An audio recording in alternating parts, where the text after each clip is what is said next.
This is With the First Pick, the CBS Sports NFL Draft Podcast. This is episode 93. Shout out to John Randall. That's Rick Spielman. I'm Ryan Wilson.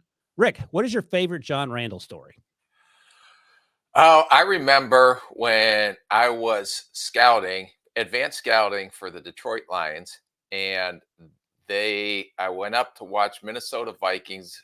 We were playing the Vikings the following week, and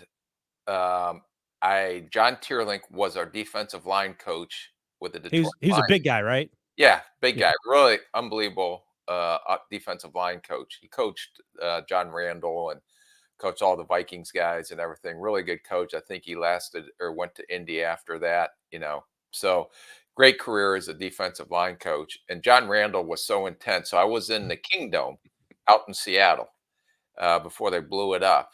And John Randall was in the end zone warming up, and I was down on the sideline. And I said, "Hey, John," I says, "John Tierlink said hello." And he had his face all painted.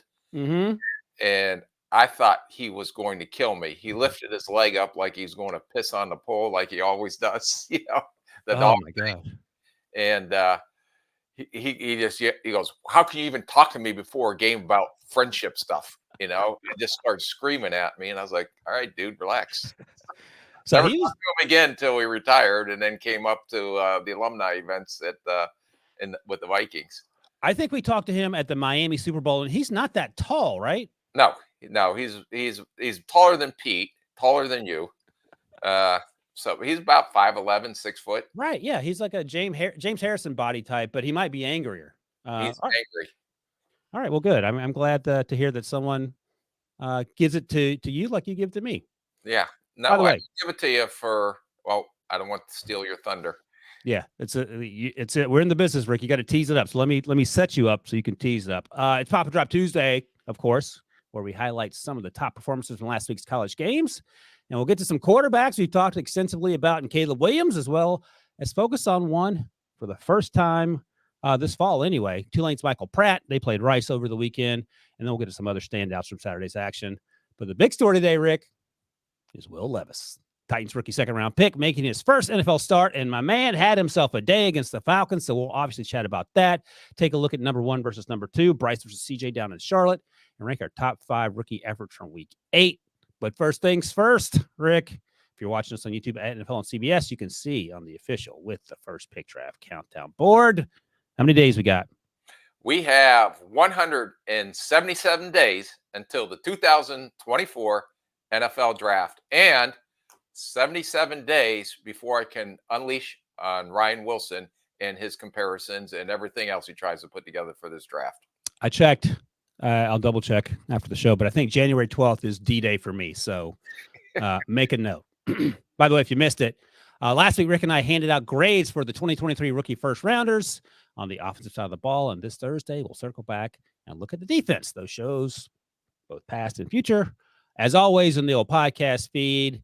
And remember, leave us a 5-star review on Apple Podcasts, nominate an FBS or FCS college player, and we'll evaluate his draft prospect on the show. We're going to get to one of those players today. All right, Rick, let's get to it. Debo said we had to get to the show by the 4-minute mark. We're doing it a little early. Can I interrupt you real quick before I know we got a little You got 10 seconds. Okay. Which one was a 5-star prospect? It wasn't laid out in the directions that Debo sent out this week. Debo, do you want to weigh in, or should we just push on the show? That would be Audric Estime from Notre Dame, which was noted in the rundown, as Ryan can confirm. It says Estime, Notre Dame running back from Apple Pods, pop or drop. It doesn't say 5-star. Apple Podcast is where the listeners. Yeah, I know. But did it say 5-star on there? All right, let's get to it. Grumpy Rick has arrived. Again, not very clear with directions. It doesn't matter. You had to evaluate him anyway, so you did it, and now you're I know, but it's different if I know it's a 5-star. We should know, by the way, that you were 25 minutes late to the podcast. So I think you can cut Debo a break, who also might get you a T-shirt at your favorite place. So take it easy on Debo. How about that? All right, let's go.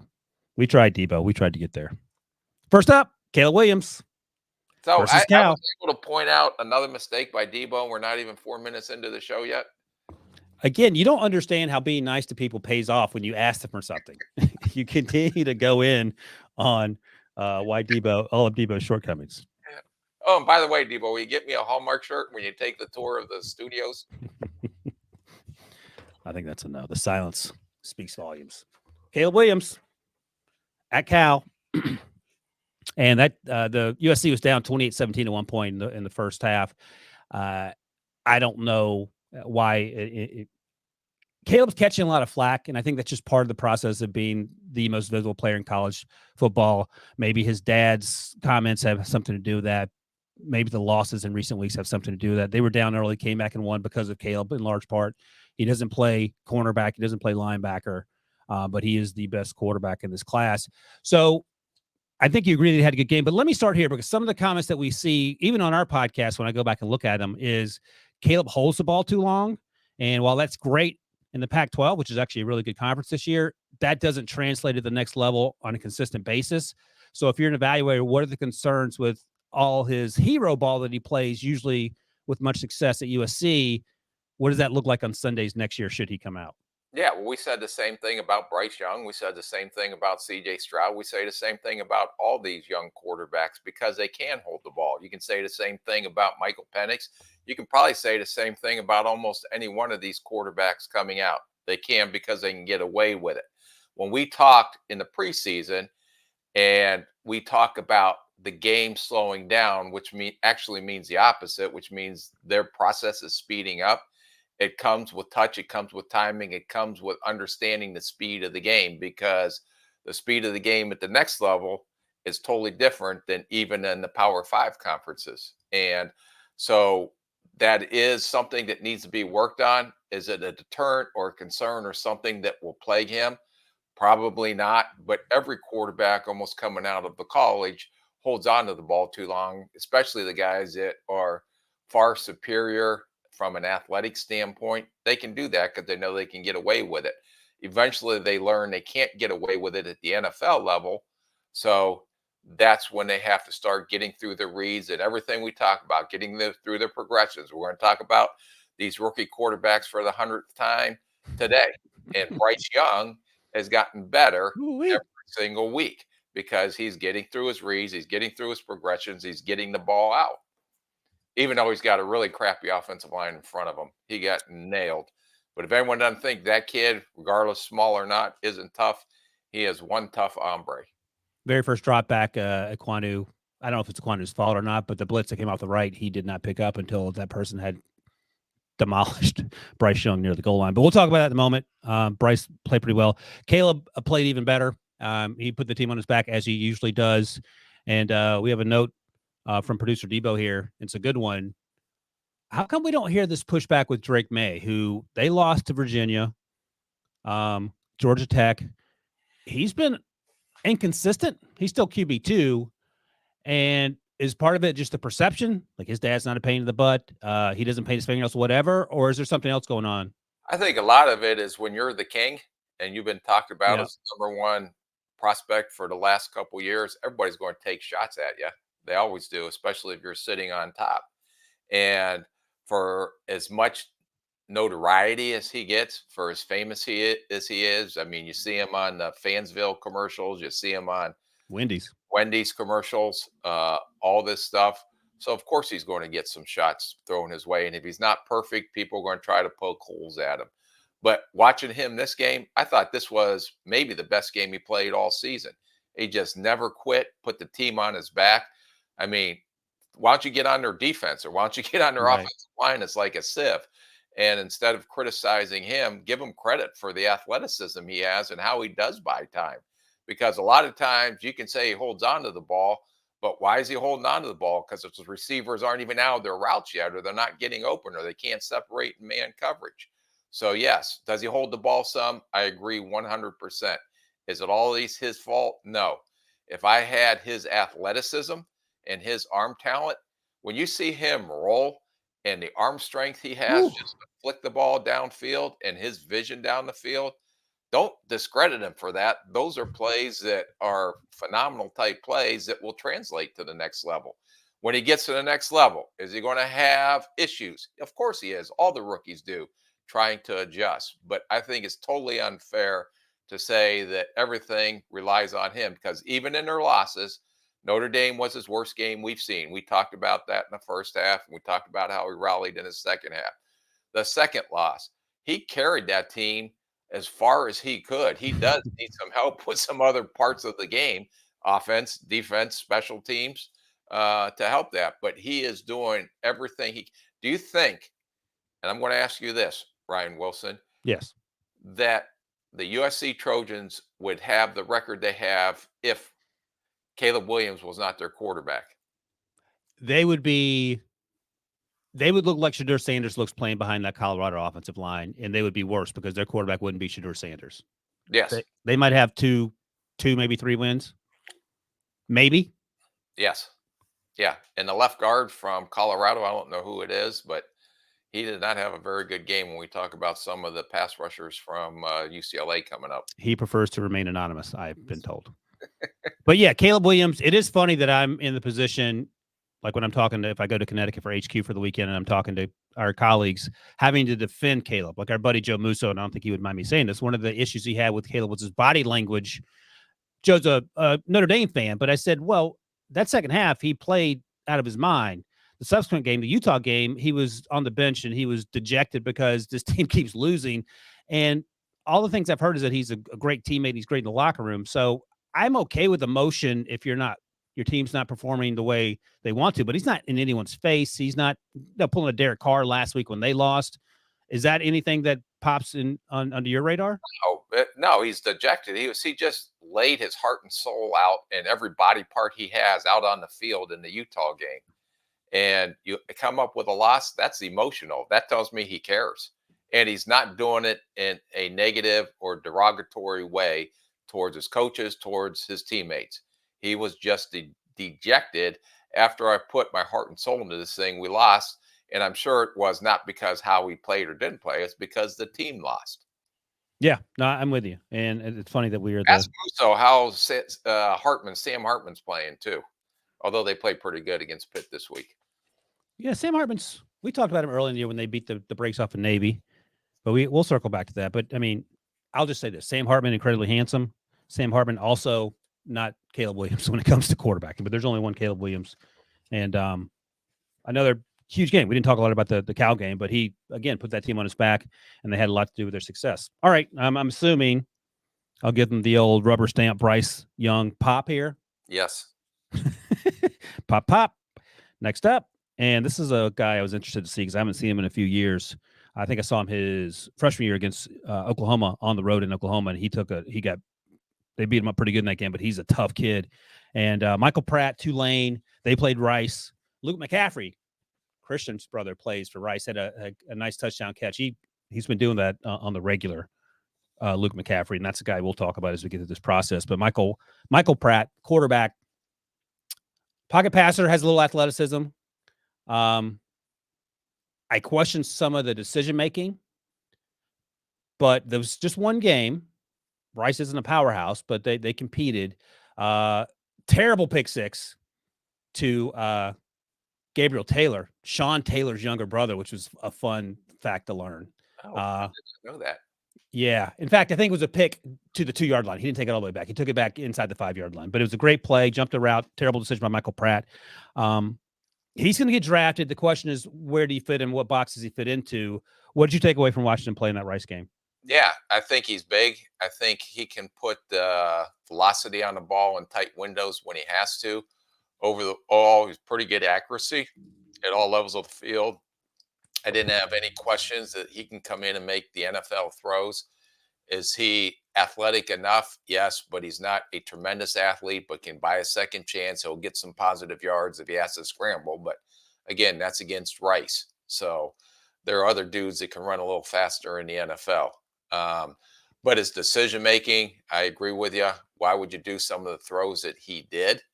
But I saw him as a solid prospect. I didn't think that he was going to be an eventual starter in the league. I saw him more as a backup just based off of this view. I'd like to go back. I got to go back and do a little more tape on him. I put him in the Tune O'Connell category with a little more athleticisms and a little stronger arm. That's kind of where I had him when I was watching him, kind of where I would place him at this point. And to follow up on that, He's a player that goes to an all-star game, Senior Bowl, Shrine Bowl, has a great week, and then we're having another conversation about, okay, has he worked his way into the day 2 conversations? Yep. That's So what I yeah, put in my notes. I said anxious to see him in an all-star setting. I have a camera right behind you. I can see everything you're up to in there. That's where I got that from. All right, good. So look, the interception was terrible, but I thought he's a veteran. His teammates seemed to like him leadership wise. I gave him a pop. I agree. Okay. I didn't know if you're going to be deterred by the not so great interception. 77 days before I can disagree with you. And by the way, he finished 22 of 30, so he had a good afternoon there. 263, 2 touchdowns, that one interception we talked about. 14 touchdowns, just 3 picks on the year. All right, let's move to a guy that I've been eager to watch play. I've seen his name on the old score sheet, but we just haven't got around to talking about the podcast. Even when we talked about the deep wide receiver class, he is going to be mentioned among the top wide receivers taken. And Aeneas Smith out of Texas A&M. Plays in the slot, can play outside, line up in the backfield, has some return ability. He's a thick build. He's a little twitchy off the line of scrimmage. You're making a face, a little twitchy at the top of his route. I thought he's like a little yak guy. You get the ball in space and let him do the rest. You don't like this. I thought he was running over people in space. I'll give you my comp so you can go ahead and complete the trifecta of dissatisfaction. Tank Dell Light. If you're listening, Rick just put his face in his hands. All right. We'll talk about this guy when I'm allowed to unleash on you here. Let me say quickly, by the way, he had 6 catches against South Carolina for 118 yards. That's great. That touchdown he had was a fancy, nifty footwork in space. No? Yes. Okay. Go ahead. All right. I respect everything that you say about this kid, and I can see what you see in him slightly. That's the first time you busted out that talking point in a while. So I do think he is thickly built. He's a slot receiver only. My biggest question is, if I had to make a comparison right now, it'd be not a Tank Dell, because I don't think this guy can run. Oh, really? No, he's not going to run 4.4, I don't think. No, but I will tell you this: the one play that I saw where he caught a slant route, and I don't know if you remember that play or not.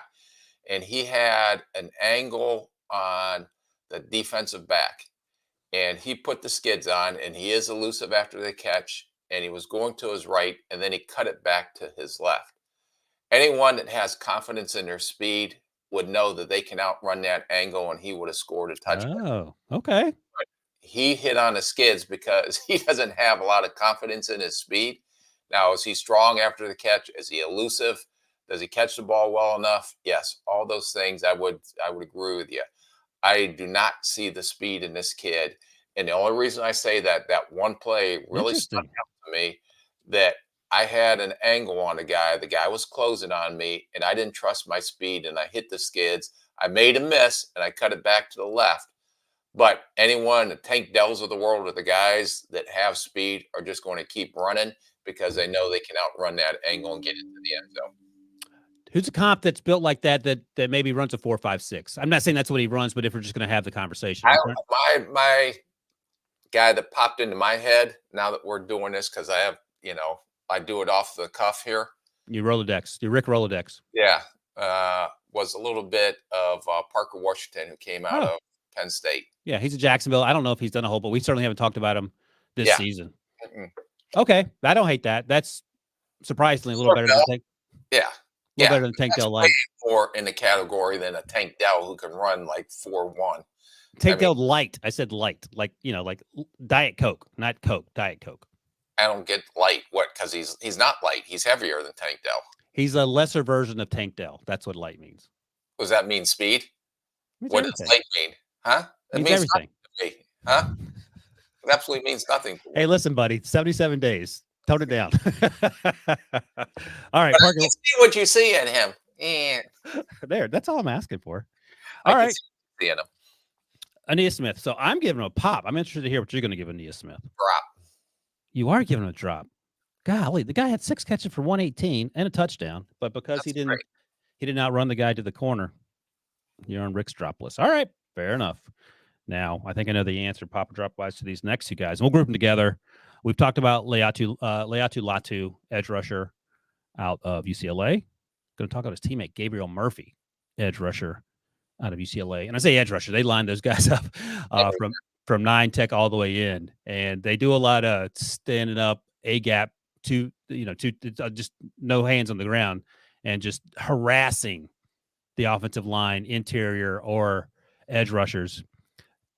They're similar type players, but Latu is stronger. I think they're both pretty twitchy and bigger, but they both use their hands well. Latu's bendier than you would expect given his size, but Gabriel Murphy's a little bendy, but he's so quick.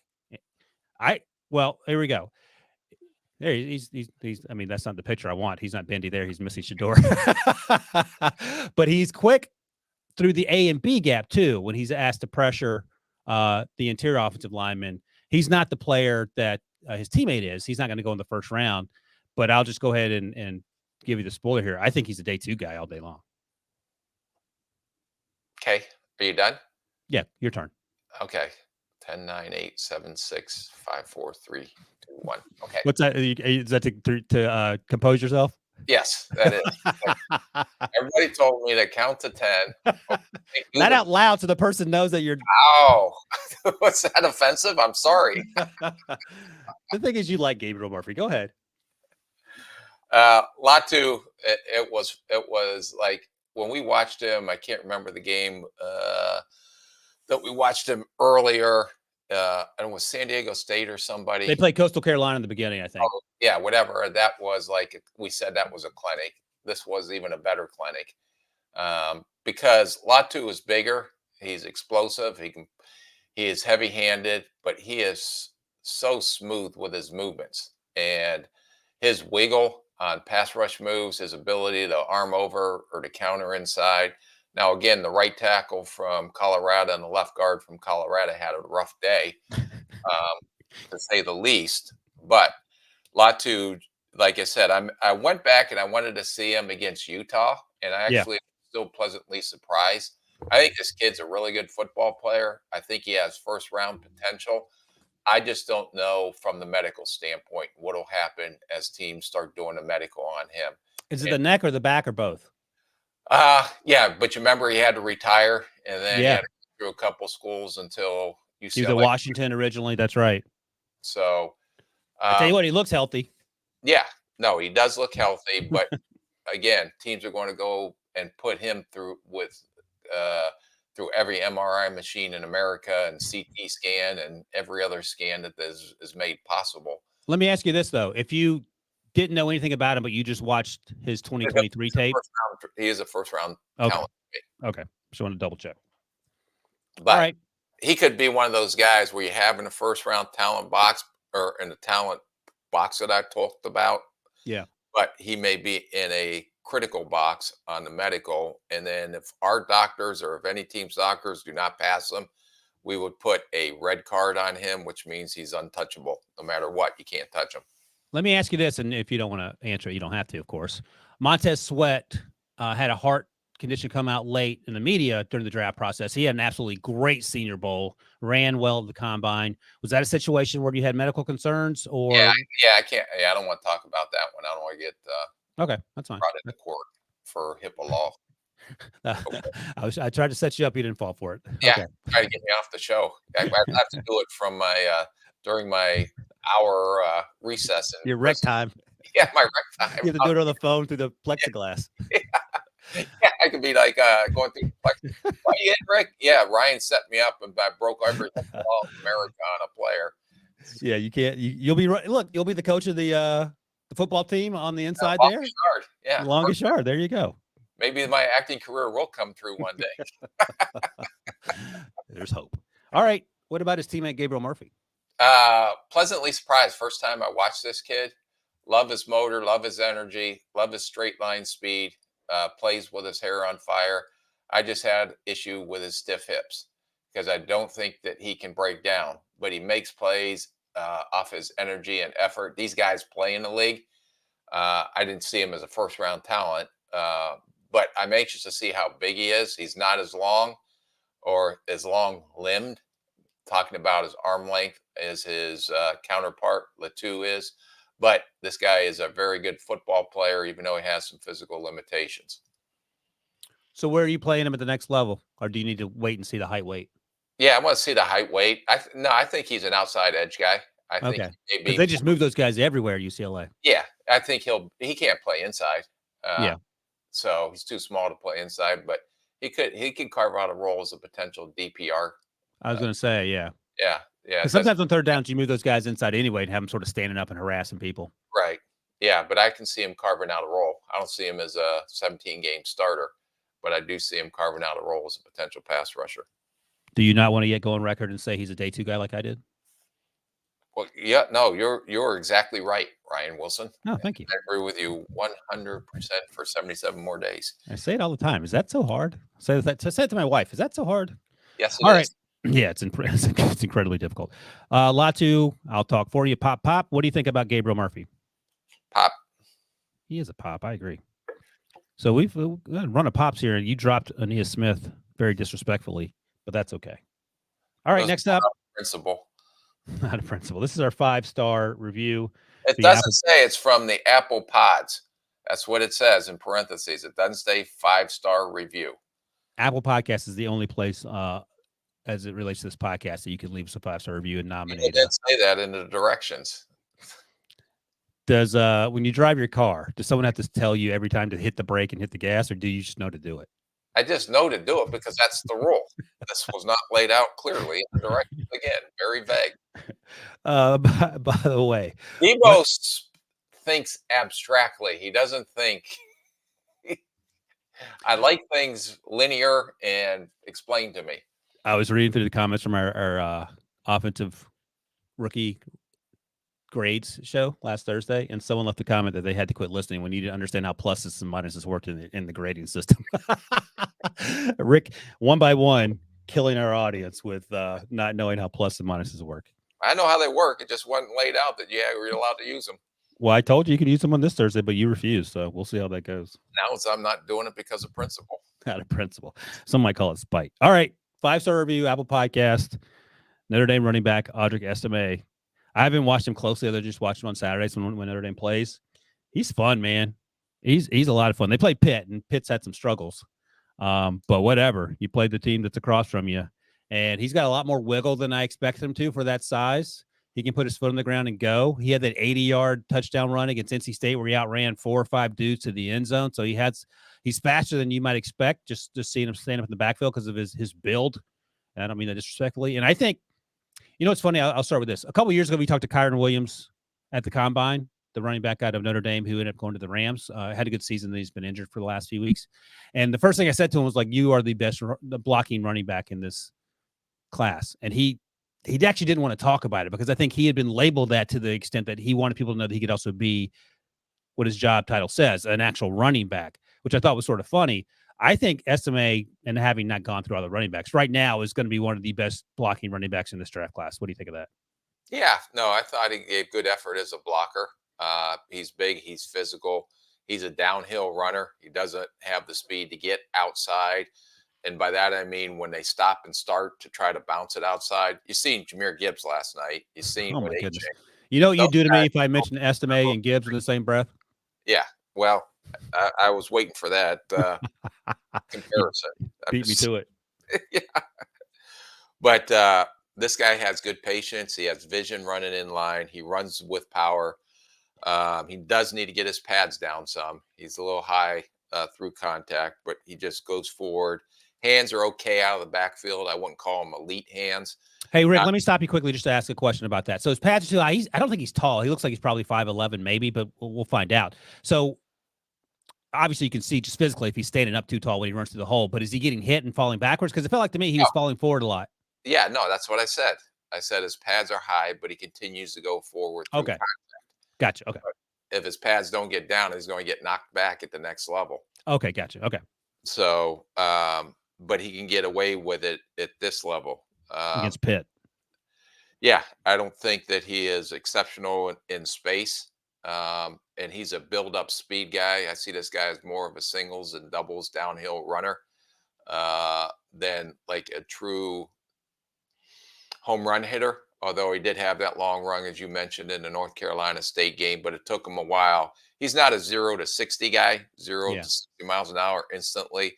He's a build-up speed guy, but he's had a really productive year. So uh, last year, when the Arkansas running back was rolling, this year he hasn't been. I think it's Sanders. Is that who? Raheem Sanders, Rocket Sanders.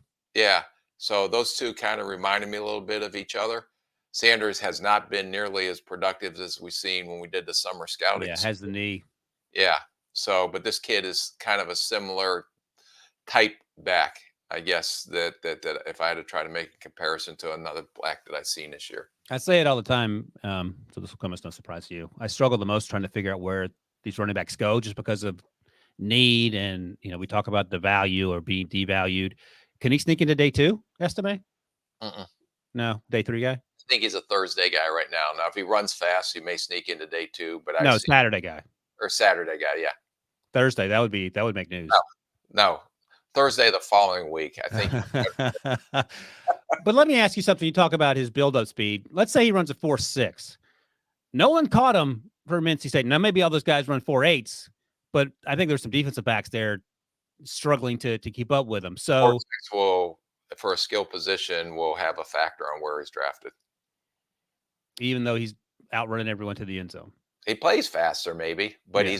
he's not an instant accelerator. No, that's right. I'm just thinking about the home run balls. Once he gets going there, gets into his home run trot. He's not going to get many home run opportunities at the NFL. Those dudes can run. Yeah, that's what I've heard. 19 rushes, 114 yards, 3 touchdowns against Pitt there. I got to give him a pop. Yeah. No, I'll give him a pop. I just think he's a Saturday back. Okay. All right. We'll see. We got plenty of time to figure it out. Thanks for the... Now that we're building up our roster for the draft, who was funner to watch? This kid or the kid from Arizona State? Oh, I have a special place in my heart for Cameron Scatterbo, I think.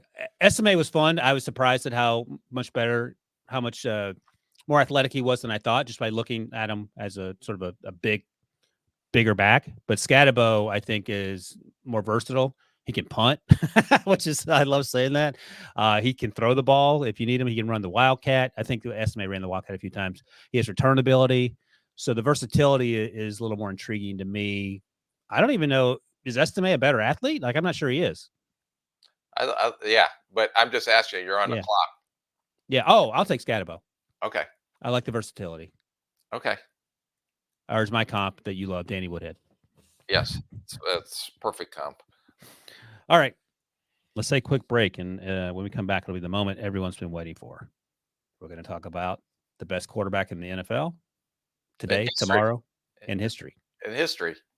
Will Levis, right after this. An NWSL semifinal Sunday you'll never forget, with an icon leading the Shield winners against a legend who's hanging up her boots, and a budding star looking for back-to-back championships against a squad determined to give their captain a grand finale. All on CBS Sports Network. All right, Rick, it's time. Will Levis start against the Falcons. And just in case you're listening later in the week, we're recording this on Tuesday. And I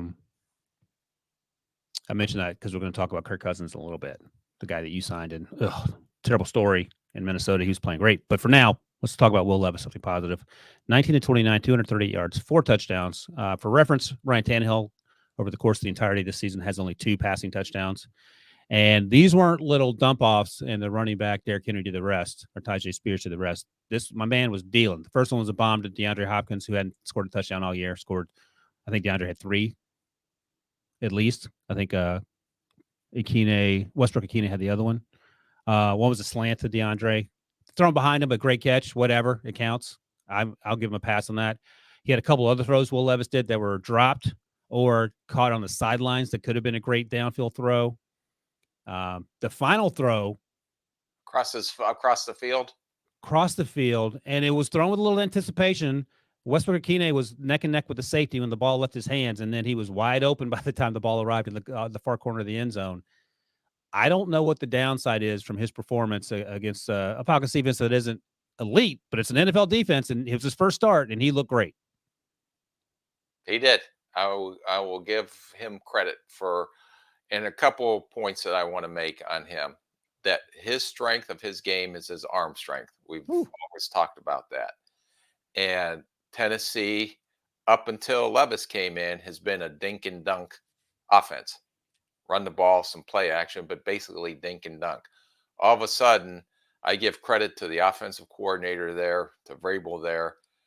They start throwing the ball down the field because that's what Will Levis's strength is. When you watched Atlanta's defense, they weren't a lot of, almost looked like single coverage. I know there were some zones, but there wasn't a lot of help on the back end. And I give D-Hop credit for the double move that he made on the one touchdown pass down the seam that he caught. So, and Will Levis made those throws. The question I have is, when a defense now knows what he can do, and I thought if there was any area that he struggled, it's if you have to sit him in the pocket and make him go through his progressions, which he didn't have to do this game. No. It was set, throw, go down the field, let D-Hop be like the D-Hop we saw 5 years ago and make all the plays that he did. Now the defensive coordinators have this tape, and they force him to play quarterback from the pocket to read and go through his progressions. Now, if he can do that and still have the same success that he had this week, then you can crown him king. So I will hold my reservations. I recognize what a great game he had, what an incredible deep ball accuracy that he had shown in this game. But I want to see him when a defense forces him to play quarterback from the pocket. Yeah, I'm just looking at my notes here. That last touchdown, that was Jesse Bates in coverage. It wasn't just Richie Grant was the one that got smoked on the stutter go by D-Hop on the next to last touchdown. And you know, good for him, because we saw him throughout the process. He looked tight in terms of just like uptight. Like, you know, Bryce was laid back, CJ was laid back, and even Anthony Richardson was laid back when we saw them at the pro day or talked to them. And it felt like Levis was trying to prove everyone wrong in 15 minutes. And he went out there. He seemed relieved. Our Amanda Guerra was there as a sideline reporter. She talked to him after the game. And good for him, man. Good for him. Rick, you gave him an A for his performance. Yep. I'm reading the instructions here. A to F, plus or minus included.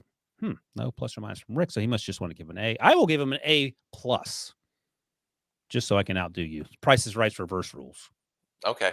Well, you can use the pluses and minuses since it wasn't laid out in the initial. Right here. I'm reading it. Yeah, I know, but that's different. It doesn't make a difference now. It doesn't make a difference now, Debo. Oh, by the way, quickly, here's the other thing I want to mention. So that game was at home, the home opener for Will Levis against a Falcons team that's struggling on both sides of the ball, for being frank. But the next 3 games at Pittsburgh on Thursday night, it's a short week. Is that good or bad for a rookie quarterback in terms of him not having to think about it, and also the preparation for the defense on the other side not having time, or does it not matter? No, it could be good. You know, just because you can get right back into it. Yeah. Although the prep is a little shorter for the rookie quarterback, a veteran may be able to handle. It'll be interesting to see if they simplify the game plan for him on a short week or not. And it'll be interesting to see now that Pittsburgh knows that this dude can throw the ball 5,000 yards down the field and with accuracy, how they take that away. I think Minka's probably going to be out. I haven't heard, but he left that game with a hamstring, so that's a problem. Debo, have you talked to Pat P and BMAC yet about their plans for Tennessee, or is that coming up on a show? Yeah, we talked last night. BMAC asked Pat, you know, with just one game of tape, do they ever go back and look at some college tape at Kentucky? He said they're way too far into the season to ever consider looking at college tape of Levis. And learn anything. Too is he only played in one preseason game because he was hurt. Played against the Bears, and that was against a lot of cover 2 and cover 3, just zone coverage, and he was up and down in that game. I think it's against a lot of Ryan Wilsons that are no longer in the league. Yes. So, by the way, yeah, if you want to hear that, that's all things covered with our Brian McFadden and his cousin, Patrick Peterson, signed by Rick Spielman, who now plays for the Steelers. So at Pittsburgh on Thursday, then it's at Tampa Bay, then it's at Jacksonville. So 3 straight away games for a rookie quarterback. I would imagine, and I haven't heard from Mike Vrabel or otherwise, you're just rolling with him whether Ryan Tannehill's healthy or not. Yeah, you can't go back now. Okay. All right. A plus. A from Rick, A plus from me. This just in, Pete Prisco gave him A with 3 pluses afterwards. No, Pete Prisco gave him a gold jacket. A gold, yeah, he's in the Hall of Fame. He's in the Pete Prisco Hall of Fame. All right, next up. And if Will Levis hadn't started this week, Bryce Young, we'd be talking about how this is his best game of the year. Yep. Oh, he played really well. Had 1 touchdown to Tommy Tremble on a nice little corner into a crowded area of the end zone there, the back corner. But I thought he continues to throw with the type of anticipation, like, oh my gosh, this guy is not messing around. He threw one in the middle of the field. There was the linebacker running underneath. There was a safety over the top. It hit Adam Thielen in the hand. Yeah. And he turned around. He hit a millisecond. He just didn't turn around quickly enough. The ball was there, and it's not a ball that a lot of quarterbacks at any level would make. No, and that's what we're talking about, guys understanding the speed of the game. That throw that he made to Thielen that I thought Thielen had a chance to catch and he dropped it, that same throw, he was late in the opener versus Atlanta, and Jesse Bates picked him off twice. That there was an example of a young quarterback learning from his mistakes. And now you see how he is throwing with anticipation. He's getting the ball out. His trust in Adam Thielen has just grown through the weeks. And so I thought this was definitely his best game. He continues to get better week in and week out. And for him, with the game on the line, to take them down at the end, make some of the throws he made. He's making off-schedule plays. He doesn't have to set his feet to throw. Moves around in the pocket well, which he better, or else he may, he's going to end up in a body bag. They keep hitting the way he has. And I thought they took more shots down the field this week. And they be due to the new play caller and Thomas Brown taking over play calling duties coming out of the bye week. By the way, why don't you talk to me about the play? So Chuba Hubbard gets trucked. Jalen Petre runs through Chuba Hubbard, the safety, gets his hands basically around the waist of Bryce Young. Bryce spins out to his left and then finds Thielen downfield for a 31-yard gain.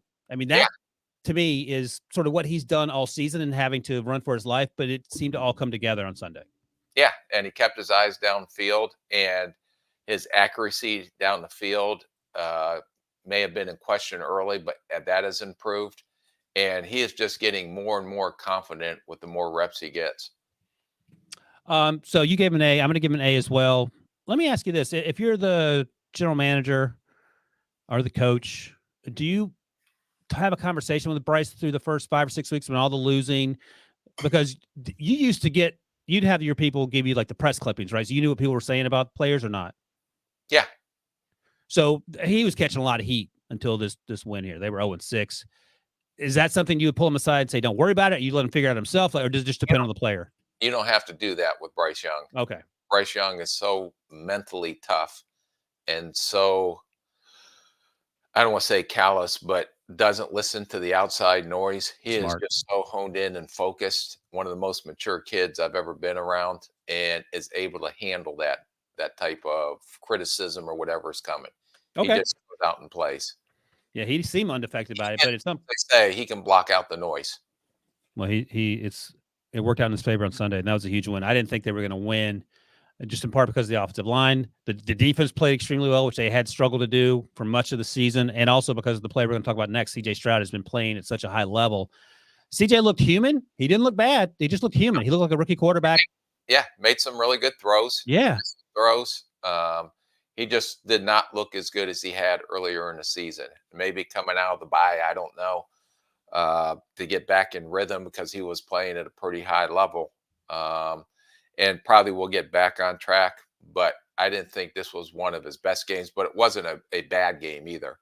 It was a solid game, but he didn't get much help either. And that's the thing. 2 of his first 3 passes were knocked down at the line of scrimmage. He overthrew Nico early on a deep route, but he throws with the type of anticipation that you watch it, you go, oh my gosh, like he's throwing to space where not only is there no one there, but the player that ends up catching the ball is double covered as he's getting out of his break and then somehow throws him open. And that's encouraging if you're Bobby Sloak, the offensive coordinator, if you're D'Amico Ryans, the new head coach, and if you're his teammates, because they seem to rally around him. And that was the story about Bryce. I mean, about CJ coming out anyway. Like, and you talked about this at the pro day. Like, he didn't have to be out there till the end of the pro day because that's when he threw, but he was out there cheering on his offensive line teammates, Paris Johnson and Luke Whippler, dapping them up and all the other things. And you said, that's something you make a note of and you see if it's genuine or not. And it certainly feels like it's genuine. But more than that, he's had a fantastic start to his rookie season. And this game wasn't great, but it by no means made you say, oh, okay, this guy's not who he thought he was. No, it was solid. It was solid. If a quarterback has a solid game, hopefully the other pieces of the puzzle can pick it up. And they had a chance to win. And then Bryce just did an incredible job on that final drive. Yep. You give him a B. I'm going to give him a B plus just to outdo you. I'll give him a B. I don't want to give him a B plus. He played solid. I think that's the right way to think about it. All right. Let's go from solid to sad. Lambeau Field. Kirk Cousins playing probably the best football of his career. And to the point where we're not even talking about Kirk Cousins being a problem in primetime. I mean, he took it to the 49ers without Justin Jefferson. He and Jordan Addison did a lot of the heavy lifting. They were whipping up on the Packers. And then in the fourth quarter, non-contact injury, Achilles injury, and he's done for the year. I mean, the trade deadline's, as we speak, is going to be in a few hours. So it's going to end at 4 p.m. But this happened on Sunday. So let me take you back. So let's say you're sitting there at Lambeau Field in the suite at 2 p.m. local time, 2:30 p.m. local time when he tears his Achilles. What's the first thing you're doing as general manager with the trade deadline 48 hours away? Throwing up. Because you drafted Jaron Hall in the 5th round. He's 25 years old, has experience. That's part of the reason they liked him. He's a good athlete. I liked him at BYU better than you did. Had a terrible Senior Bowl. I don't know if he's injured, whatever. He didn't have a great preseason as well. They have Nick Mullen on the practice squad, who's coming off IR. Mullen's on IR, and Sean Mannion's on the practice squad. Okay. Mullins comes off IR week 9, I think. And then Sean Mannion, again, they're all journeymen. They're all right. They're all the variations of the same person. I think if you were pressing me, I would start Nick Mullins if he was healthy, just because he has the experience. I think he has 17 career starts. 5 of those might be wins. I have to double check. But after you get done throwing up, are you calling another team about a potential veteran? Andy Dalton, for example? Case Keenum? No, you're getting through the game. You're getting the final report, after the game on what the doctors are anticipating. And then you're going back to the facility that night, probably gathering up with the coach, with your personnel department, with the ownership on what is the direction we're going to go. And it's a shame because the Vikings can seriously be maybe 6-2 right now, 7-1 if they didn't throw away the games they threw away earlier in the season. And they were getting better. And they were getting better because the defense is playing better and they're not turning the ball over and giving the games away. And you have a quarterback who is playing it lights out and was carrying that team while they're waiting for Justin Jefferson to come back. Hey, can I ask you this? Yep. I said this on HQ over the weekend. I said Kirk Cousins was the best player on that team, with the understanding that Justin Jefferson is also on that team, because when Justin went down, again, one of the best wide receivers in the NFL, Jordan Addison stepped up. You can't lose Kirk Cousins and have Jordan Addison as the quarterback, that version of him, step up, because he doesn't exist. That's right. How good I thought Kirk Cousins was playing. Yeah, and that's why it was interesting that Justin Jefferson didn't sign his extension, because he wants to see what they do at quarterback. So they have some very, very hard decisions to make. Let me give you the GM hat. Okay, you know the situation you're dealing with. Right now, you're the seventh seed in the playoffs. Yeah, 4-4. You just lost your quarterback, who's been carrying your football team. You have Justin Jefferson coming back. Your defense is playing lights out. Do you go and try to make a trade for somebody? And how much improved is that going to be from just sticking with the guys that you have? They know Jaron Hall better than we know him, because they've been around him at practice and watched him at practice every day. He came in and was, as Debo said, he went Oh yeah, 3 quarters for 23 yards and a lost fumble. So that it didn't say 3 for 4. It said 3 quarters, just off Debo's note. I was wondering if that's how they said it in the league. Debo, he went 3 quarters. Is that like 3 quarters of a throw, or what is that? Oh, I see it. The software changed it for him. Oh, I see what you're looking at. I can't even get mad at you for that. I thought you were just reading it incorrectly. Yeah, he went 3 of 4. Jeez, Okay, I Debo, didn't know how to take that. you're not getting a Hallmark shirt, by the way. All right, here's what I'm doing, Rick. Let me ask you this. Oh, okay. Or they just say, and you have to have these discussions. Okay, let's just blow this thing up. Let's trade Daniil Hunter. Let's trade Justin You Jefferson. can't. You're 4-4. I'm just asking you, do you just blow it up, get all these potential first-round picks, and then go up and get Caleb Williams as your future quarterback next year, or Drake May? No, you know good and well that you can't. You're smirking. You can't plan for the future by. So here's the thing. I'll put that on the list of options, but here's what I'm doing. Let's see what. I'll call Houston and offer him a 5th-round pick for Case Keenum. Okay. Now, if you're Nick, Okay, let me just tell you how hard it is for a quarterback to learn French to English and how long that takes. it's a different system too when he was there too. Yes. But I mean, all right, I get it. Okay, well let me turn the tables on you. You'll be my assistant GM for this conversation. All right. Well, how long will it take Case to get up to speed? Because you were the GM when he was there. I came in recently as the nepotism hire, we'll say. So you have to answer to me. Oh, what a world. Case obviously led that team in 2017 to, what'd you guys go, 13-3? Yeah, NFC Championship game. Yeah. Down to Debo's Eagles. Yeah, so 13 wins, and no one saw it coming. He got a big contract out of it to go play for the Broncos after that. How long is that going to take to get up to speed, knowing Case Keenum like you do, versus Jaron Hall, who has played 15 snaps? Well, that's very difficult. Even when we're forced to make the trade with Sam Bradford, because that was right before the season, and you had 8 days to get him, 8 or 9 days to get him ready for the opener.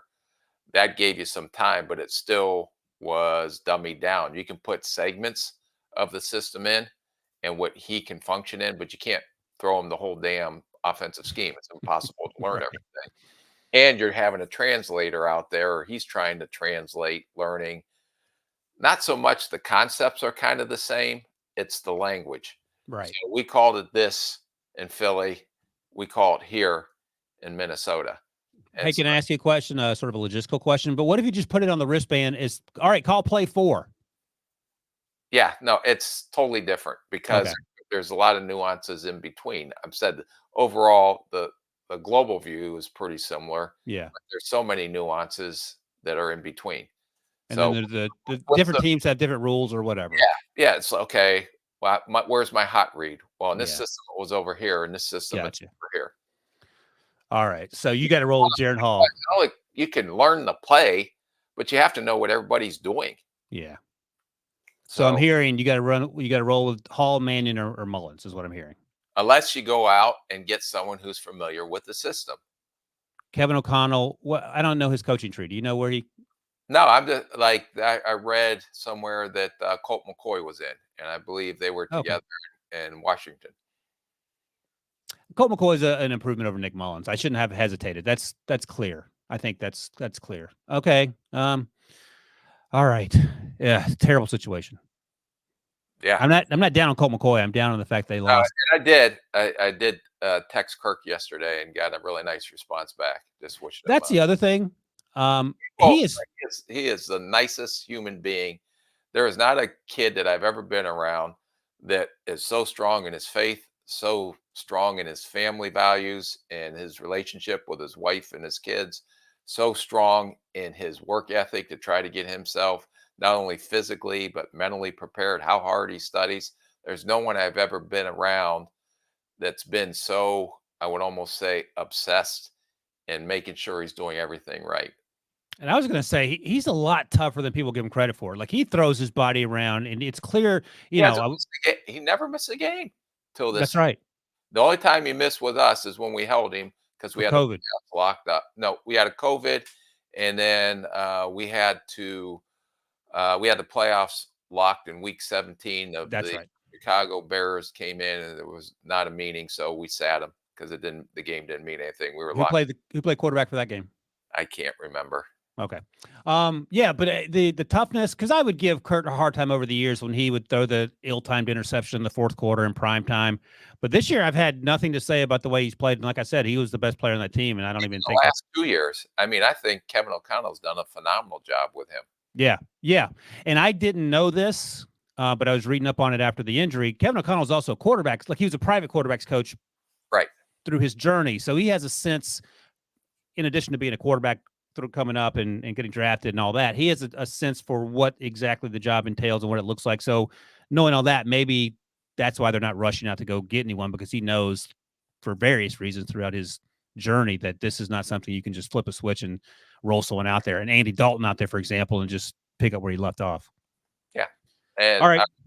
Okay, GM. So you're saying blow the whole thing up, get a bunch of first round picks, and go get Caleb Williams? I think I'm going to roll with Nick Mullins. He comes off week 9.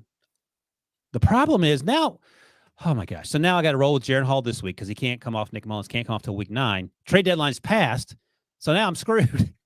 So I got to make the decision now. Yeah. And the only positive out of this, I always try to look for the glass. Yeah, what is it? Is it happened before the trade line? What if this happened next week? Do teams know, if they know you're selling, they have a sense that you're selling? Will they lowball you for Daniil Hunter, though? And then you're stuck having to trade him for a fourth-round pick? No, you don't have to force the Daniil Hunter trade. Okay. You know, you got a third eventually coming, probably in a compensatory pick. But they will be hardballing you if you're trying to go get one of their quarterbacks. Here's what I'm doing. I'm not quitting on the season. I'm going to roll Jaron Hall out there this week, Nick Mullins when he's healthy, and then I'm going to re-sign Kurt. And that way you re-sign Justin. And even though you say Kurt's 42 years old, he's only 35. So he's got plenty of time left. Okay, here's the other thing that I'll say is that he's coming off an Achilles, right? Yeah. Just like Aaron Rodgers is coming off an Achilles. The one thing about Kirk is that I understand he's 35 and I understand it's an Achilles injury, but he's never been a scrambler anyway.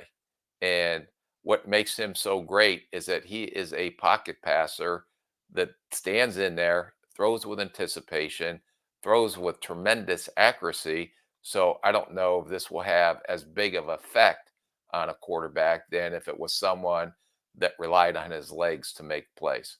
Yeah, and even though Aaron Rodgers is primarily behind the line as Yeah, I player, would say, like, let's say you had a Lamar Jackson or someone who is playing at a high level, but they also make a lot of plays with their legs. Yep.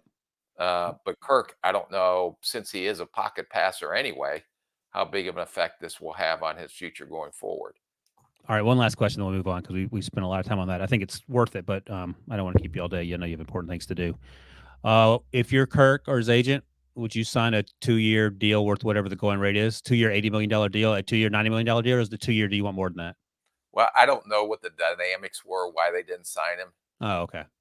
after the season. So I don't know. I don't think they have hard feelings, but the thing I'm worried about is why didn't Justin Jefferson sign his contract extension when he wanted to? And I know his relationship with Kirk. Justin Jefferson's a great player, but he has a pretty good quarterback thrown to him to give him the opportunity to be a great player. Is Justin Jefferson the same with Jaron Hall thrown to him? Yeah. All right. Well, we'll see how this unfolds. Stinks. For Kirk, the Vikings, they were right back in it. All right. Debo has jokes. He wants my scouting report on Tommy DeVito. Played at Syracuse, transferred to Illinois. He was 2 7s. He was 2 for 7 on the for -1 yards, which is like 2 7ths or something. Oh my gosh, that game was incredibly difficult to watch. They had -9 passing yards total with Tyrod Taylor and DeVito. That's that football back maybe 40 years. 40. That's being disrespectful to, what is that, 1980s? Oh my gosh. And then that's as far as I'm going on Tommy DeVito.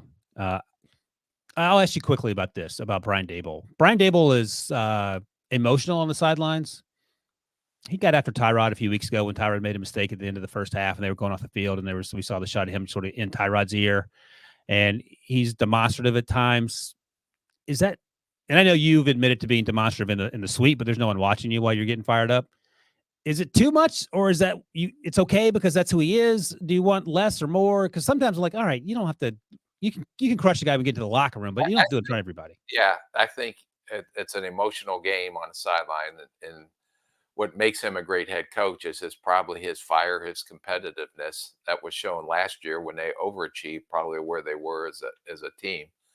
But you also have to understand who the player is too. So if you do that, does that player go in the tank or does that motivate the player? So you Yeah. have to really understand who you're dealing with as well. All right, we'll mention Tyson Bagent quickly. He had a rough go of it.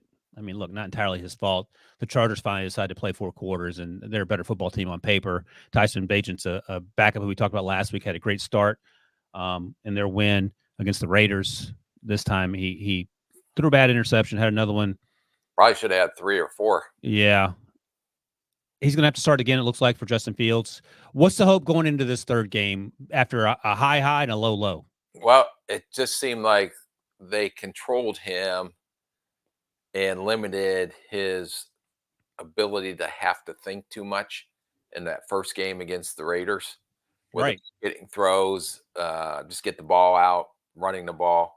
This, they seem to expand the playbook a little bit. And when you expanded the playbook, it seemed to expose some of his weaknesses. Now, he still played with some swag, just watch him, and he still tried to show off his arm, and he still has the athleticism. It's just a different ball game when you're trying to kind of get through your progressions and figuring out, oh, this was so easy last week, but I had to do X, Y, and Z. That was it. So maybe they pare it back down to do something similar, if they can, to what they did so well against the Raiders.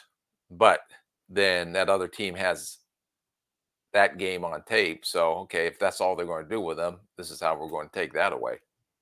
Yeah, they got a lot of things to sort out. They're going to have a couple high draft picks to sort those things out, whether Tyson Bagent falls out or not. But hopefully he bounces back, because that was a fun story last week, not so much a few days ago. All right, we'll take a quick break, come back, and we'll rip through these top 5 rookies from week 8 right after this. Wake up to football highlights and news from around the world with the one and only Morning Footy team. Rise and shine, football fans. Welcome to Morning Footy. Start your all-day football craze with Morning Footy, part of the all-new Golazo Network. All right, Rick. On the morning footy team, or no? I'm not. They're out of Stanford. I actually saw the crew over the weekend. That soccer crew, I mean, that they got soccer 24/7 up there. That thing is legit. Yeah, that's it. Yeah, good show. I watched that. We're just cogs in the machine. They're the superstars. Although you and I both appreciate a good soccer game. I think Debo does too. All right, top 5 rookies of week 8. This young man has not made an appearance on this list, and I'm glad to finally see him here. Jonathan Mingo, wide receiver out of Carolina. Beneficial relationship between him and Bryce Young, of course. Bryce needed help out of someone other than Thielen. Mingo was able to do that. He had struggled early, just sort of knowing where to be. And I was glad to see that he got involved. I'll mention the 3 names, and you can talk about these guys. 3 skill position players. Number 4, Bijan. Tough sledding for Bijan. Turns out Jeffrey Simmons is pretty good in the middle of that Titans defense, but he still had some explosive runs in space, second, third level. He's a real problem for anyone that's going to be tasked with tackling him. But more so than I'd seen at any point this season, he had a handful of runs where he just got stopped at the line of scrimmage, and that's tough to do. Jordan Addison continues to ball out, 7 catches, 82 yards, had a touchdown, almost had another one. He got crunched at the goal line there. The ball came out. 4th straight game with a touchdown, longest streak by a Vikings rookie since some guy named Cordell Patterson did it. Rick's pick. So those 3 guys, anything you want to highlight? No, Mingo's getting better. Seems to be more comfortable. They're starting to create that chemistry between the 2. He did have 1 drop, but you're starting to see Mingo, like we talked about Johnston last week, the LA Chargers rookie receiver, that he looks like he's just thinking and not going out there and playing. And Mingo looks like he's finally understanding what to do, where to be. The chemistry going on between him and Bryce is improving. So they have maybe another option besides Adam Thielen, because everybody's going to try to take Adam Thielen out and saying that they don't have anyone else. So but it's good to see Mingo starting to come into his own a little bit. Bijan, yeah, they struggled up front a little bit with that Tennessee front, which is a good defense versus the run. They just get exposed in the passing game, but they didn't this week as much until Heineke came in. I was going to say Desmond Ridder, he didn't get benched. He had a concussion-like symptoms, so they Yeah. put him on the sidelines. But he Yeah. wasn't like he was balling out before then. No, but Bijan, when he got in space, he does what Bijan does in space. And then Addison has been a great story. I mean, everything that we saw at USC, everything that we saw at Pitt before he transferred to USC, and you have to give him credit because it was like, since he has Justin Jefferson opposite of him, he's going to get his targets and he's going to be productive. But now with Justin Jefferson out, it seems like he took his game up to another level. And the way he runs his route, the way his speed is, the way he's catching the ball, the relationship and the chemistry he has with Kirk, that one touchdown pass, great throw, but also a great job beating Zaire Alexander out of his turn, which has shown his speed. So, and he is playing at a level that is, I don't want to say worthy yet, but close to getting up there to Offensive Rookie of the Year with the way he's been going over the last couple of weeks. Well, right, Bijan didn't play last week. He had headaches or something. Yeah. And this week, Bijan had 62 rushing yards and a touchdown, but certainly Jordan played better. So just to recap, Mingo's number 5 on my list. Bijan was number 4. Jordan Addison's number 3. Number 2, be Bryce Young, who we talked about. He went 5 of 6 on that final drive for 50 yards, and you touched on that about how that kept CJ at bay in that matchup of 1 versus 2. 2 has to be Jahmyr Gibbs, who you talk about picking up the slack when the guy in front of you isn't there. David Montgomery's been out recently with an injury. The thing I take away from that game, and Rick told us before the show that he went to sleep, and Troy Aikman spent the last 15 minutes talking up Chris Spielman, who was awake for the game, as it turns out, about what a great competitor he is and how that team sort of reflects his personality and Dan Campbell's personality, and you certainly see that. And, Brad Holmes putting all these players together. But I think the fact that team made so many mistakes, I didn't play poorly, made so many mistakes and still whooped up on the Raiders. That game was never close, even though I think it was 12 at one point in the fourth quarter with the Raiders having the football. That speaks volumes about how far this team has come, because in years past, even early on in Dan Campbell, I feel like they would lose that game. Like when Justin Tucker hits a 66-yard field goal as time expires and they find a way to lose that game. Those things feel like they're a part of the past. A part of that is Jahmyr Gibbs coming into his own, because we talked about it early in the season, Rick, where he wasn't getting the touches Bijan was getting. They were sort of easing him into it. Yeah, maybe they knew what they were doing. Yeah, or else they should have given the ball to him earlier. That's what I told my brother. But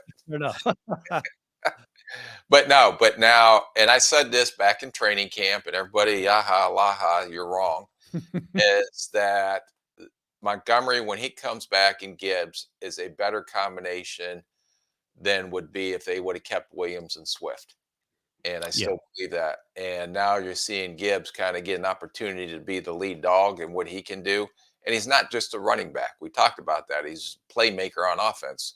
I mean, what he had 9 receptions, even though they got their arses kicked in Baltimore a week ago. Yep. But is that going to be a trend? Kind of like we're seeing with San Francisco losing 3 games wrong, or was that just one of those games we played like dog crap?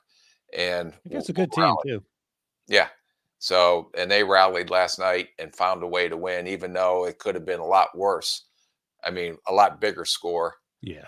Than it indicated, with the fumble and the pick 6 and things like that. But Jahmyr Gibbs is the real deal. Absolutely. Rick, I got a question. If the Lions are in the playoffs, your brother's in the playoffs, and they have like the Saturday night NBC game or the Monday night game in the playoffs, are you staying up for that? Or are you going to bed at halftime? That's a hard question, deal. I will give every effort in my entire body to try to stay up, but 9:30 is my bewitching hour. So he has you in the suite with him, and they have to put a cot in the back of the suite so you can take a nap at halftime, and they wake you up when the game's over? Or I have to wake him up. We both are very early bed, early risers. This is when you were a GM and it wasn't a game night. Like, when would you go to bed as a GM? 9:30. I would get home. I would leave the office at 9. I'd get home by 9:25, and I'd be out by 9:35. Oh, you did all your pre-bed routine in that 10-minute stretch? Yeah. Well, I didn't have to do as much primping as I do now since I'm in the media. So, but yeah, no, I have my little routine, but I can get it done in about 10 minutes to get ready for bed. And But then now you it's get up 20 at minutes, 5:30? stroking the hair 20 times on this side and that side or whatever you're supposed to do to try to get into a Hallmark, which I know Debo will work extremely hard to get me one of those parts I don't think he is out there. Not the way you treat Debo. I want to ask you quickly before we wrap this thing up here. How are you as an Eagles fan on DeAndre Swift so far through the first half of the season? I wish he had some more opportunities by the goal line and not Kenny Gainwell. I think there's some questions there. I think it's all you could ask for from DeAndre Swift, and I still kind of have this speculation that Rashad Penny is perfectly capable and probably the second best running back on that team, but they're just kind of holding him in case there's injuries for later in the season. What are you laughing at? Oh God, this conspiracy theories are just. You're trying to win games, and they are winning games, but you don't hold the player back for just because you want to, just in case someone gets hurt. I forgot he was on the team. I'll be honest with you until he just mentioned his name. Yeah. No, Swift is. Who would you rather have, Debo? Swift or Gibbs? Oh, come on. My answer would be Gibbs, but I'd rather have Jalen Carter and DeAndre Swift than Jahmyr Gibbs, which was on the table in just 3 picks later in the draft. No, that's fine. Okay. 9 and 12. That's right. In fact, we'll talk Jalen Carter and Nolan Smith on Thursday's show when we talk about the rookie on the defensive side of the ball. All right, Rick, before we get out of here quickly, by the way, number 1 on the list has to be Will Levis. I don't want to sell that young man short. So he's number 1. Jahmyr's number 2. Bryce is 2A. Maybe Bryce gets the number 1 spot next week. We'll see. NFL draft order update quickly. Cardinals now have the number 1 pick. Kyler is not coming back this week. I think Clayton Tune. Oh, no. Clayton Tune and or Kyler might be in line to start as we do this Tuesday. So we'll see what's up with that. I don't know what Kyler would have to play like, but I would imagine if you have the number 1 pick as the Cardinals, you're taking the quarterback. Yeah. Oh, yeah. Okay. I thought you were hesitating because you're thinking about it. No, not at all. And then the Bears pick 2 and 3. Now, this gets interesting. Do you want Olafashanu and Marvin Harrison Jr.? Are you taking Drake May here? Because, again, we haven't talked a lot about Drake May, but I've made it clear that I have some questions. And I don't know if he is just behind Caleb Williams, nipping at his heels for QB2 in terms of expectations going into his rookie season. So what are you doing here at 2 and 3? Offensive tackle, wide receiver, quarterback, or whatever else you might want. Now, I have to see. It's hard to say right now. I mean, because this is a podcast about the draft. Probably with Justin Fields, not if he was playing. What if he would have played the way he played? When he was on that 2-game tear. Yeah, that would be great. Yeah, then would you? And you don't get Caleb Williams. Caleb Williams, I'm taking regardless. I agree. I think let me. So, all right, I do another hypothetical quickly. I know you love these. Let's say you're the general manager and you're not married to the offensive coordinator. As a general manager, do you have to tell the coach to fire the offensive coordinator, or can you do it? No, I always left the head coach make those decisions on his staff. Just like I wouldn't want someone telling me who was on the personnel side, who was my assistant GM or who was my directors. Gotcha. I was trying to get to the point where you bring in a coordinator that that has a good track, or a Brian Daboll type who can whatever, that guy that you feel comfortable with that maybe does and Justin Fields feels comfortable with. Daboll's getting fired and you're going to bring him into Chicago as the offensive coordinator. Oh, that would be not that him getting fired, but I'm sure the Bears would love to have him. But I mean, maybe it's a Cliff Kingsbury. It doesn't matter. My point is that if Luke Getsy isn't the guy, Justin Fields feels comfortable with him, and then you work on that because Caleb Williams is gone, and then at 2 and 3, you take Marvin, and then you take whoever, Joe Alt, Olafashanu, whomever it is. I think that's the route you go, because you also have to be concerned, and I'm not trying to put this on Drake May. I've compared him, I think you have too, to sort of Daniel Jones coming No, out. it's not. I have never said that. Oh, I have. You said Trevor Lawrence, which is crazy talk. I said poor man's Trevor Lawrence. That's what Tank Dell Light means. It's the same thing. No, Poor it man's light, same thing. They're similar size. They're similar athleticism. They make similar type throws. Oh, boy. All right. Well, then you're taking Drake May there if that's the case. All right. Well, we'll circle back to that since you're uninterested in talking about that. So if Drake May is there at 4 and you're the Giants, what are you doing? I'll take Drake May because Daniel Jones just tied to him for another year. Right. And then let him, see how it goes. But Trade him or whatever. Yeah. But so you would seriously think about that, or are you just saying that so quick off? You have to seriously think about it. Okay. You and then New England? New England's a no-brainer. No, I was going to say, if Drake May goes at 4 before New England, you're taking Joe Alt or Fashanu, whomever. I mean, you have to take an offensive tackle, right? Yes. Okay. Green Bay has a lot of questions. I mean, they need offensive line help. J.C. Latham, or is that too early? No. Okay. The Colts, what do the Colts need? They need defensive back help. Kool-Aid McKinstry? Little high. Who are you taking here? Another pass rusher. Maybe my guy Latu if he clears all the medical? No. Dallas. Turner. Strictly on field, do you think Dallas is better than Latu this season? Yes. Okay. Now, 8, 9, and 10 get interesting. And you can choose not to answer for 9 if you so desire. But are you living in a universe where QB3 goes here? My guy would be Michael Penix. Your guy could be whomever. J.J. McCarthy. He would go top 10, you think? You If love you're J.J. McCarthy. For quarterbacks, yes. Okay. I would take J.J. McCarthy over Penix. If Wow. if I had to take a quarterback. Yeah. Okay. All right. That is it. I'm taking Michael Penix. Again, I'm assuming everyone stays healthy forever. So Latu, and Michael Penix Jr. Great Will play in perpetuity. Great. That's a wrap. We would have gotten out here 2 minutes early, but Rick had to talk about Hallmark. So let me know. Call me later, or once you finalize that contract with me coming out. Do I have to get like an Actors Guild card or anything? No, you don't. Debo is so flustered. By the way, if you're in Los Angeles, Debo's there today. So if you see him, say hello. I think Hallmark shoots their movies up in Vancouver. Oh, it's cheaper. That's what the X-Files used to do back in the 90s. All right, let's get out of here before Debo jumps out of a window. That's it. That's a wrap on episode 93. Thanks, as always, to my guy, Rick. Thanks to Debo for producing, taking time out of his busy schedule of visiting Hallmark sets. And thanks to all you guys who watch and listen and comment.